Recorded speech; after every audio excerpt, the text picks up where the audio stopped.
നമസ്കാരം. എല്ലാവർക്കും സ്വാഗതം.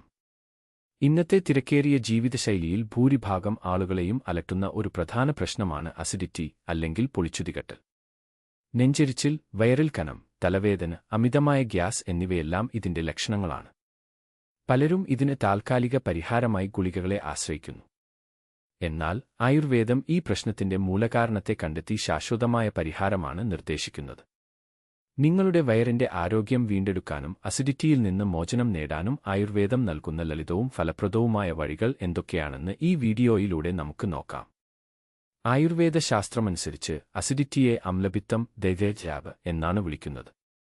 നമ്മുടെ ശരീരത്തിലെ പിത്തദോഷത്തിന്റെ പിത്തഹൃദയ അസന്തുലിതാവസ്ഥയാണ് ഇതിന് പ്രധാന കാരണം. എന്തുകൊണ്ടാണ് ഈ അസന്തുലിതാവസ്ഥ ഉണ്ടാകുന്നത്?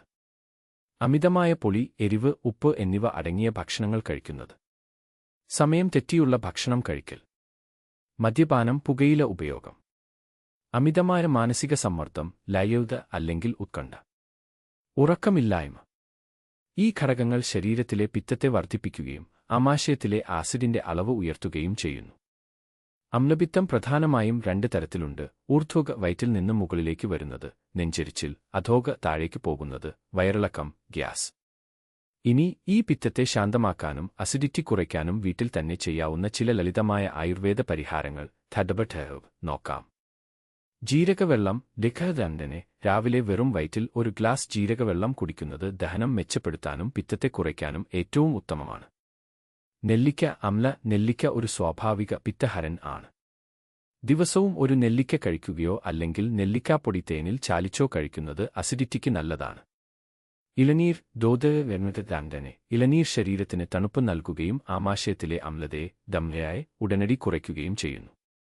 തണുത്ത പാൽ. Bedder milk. രാത്രി കിടക്കുന്നതിന് മുമ്പ് ഒരു ഗ്ലാസ് തണുത്ത പാൽ പഞ്ചസാര ചേർക്കാതെ കുടിക്കുന്നത് നെഞ്ചെരിച്ചിലിന് പെട്ടെന്ന് ആശ്വാസം നൽകും. വക്കലേത ലേബൻ. കേവലം മരുന്നുകൾ മാത്രം പോരാ, നിങ്ങളുടെ ശീലങ്ങളിലും ചില മാറ്റങ്ങൾ വരുത്തണം. ഭക്ഷണം കൃത്യസമയത്ത് നന്നായി ചവച്ചരച്ച് കഴിക്കുക. ഭക്ഷണത്തിന് ശേഷം അല്പസമയം നടക്കുക. അമിതമായ എരിവും പുളിയും ഒഴിവാക്കുക. ദിവസവും കുറഞ്ഞത് 7 കുറയ്ക്കുക. 8 മണിക്കൂർ ഉറങ്ങുക. അസിഡിറ്റി ഒരു ചെറിയ പ്രശ്നമായി തോന്നാമെങ്കിലും ദീർഘകാലം ചികിത്സിക്കാതിരുന്നാൽ അത് അൾസർ, എദമ പോലെയുള്ള ഗുരുതരമായ രോഗങ്ങളിലേക്ക് നയിച്ചേക്കാം. അതിനാൽ പ്രകൃതിദത്തമായ ഈ വഴികൾ പരീക്ഷിച്ച് നിങ്ങളുടെ വയറിന്റെ ആരോഗ്യം സംരക്ഷിക്കുക. ഇവിടെ പറഞ്ഞ കാര്യങ്ങൾ അസിഡിറ്റിയുടെ ലക്ഷണങ്ങൾ കുറയ്ക്കാൻ സഹായിക്കുന്ന പൊതുവായ അറിവുകളാണ്. നിങ്ങൾക്ക് ഈ പ്രശ്നം ദീർഘകാലമായി ഉണ്ടെങ്കിലോ അല്ലെങ്കിൽ അതിശക്തമായ വേദന, ഛർദി അല്ലെങ്കിൽ രക്തസ്രാവം പോലെയുള്ള ലക്ഷണങ്ങൾ ഉണ്ടെങ്കിലോ ദയവായി ഒരു രജിസ്റ്റർ ചെയ്ത ആയുർവേദ ഡോക്ടറെ കണ്ട് കൃത്യമായ ചികിത്സ തേടേണ്ടതാണ്. ഈ വീഡിയോ നിങ്ങൾക്ക് ഉപകാരപ്രദമായി എന്ന് കരുതുന്നു. കൂടുതൽ ആയുർവേദ അറിവുകൾക്കായി ഞങ്ങളുടെ ചാനൽ സബ്സ്ക്രൈബ് ചെയ്യാൻ മറക്കരുത്. നിങ്ങളുടെ അഭിപ്രായങ്ങൾ കമന്റുകളിൽ അറിയിക്കുക. നന്ദി, നമസ്കാരം.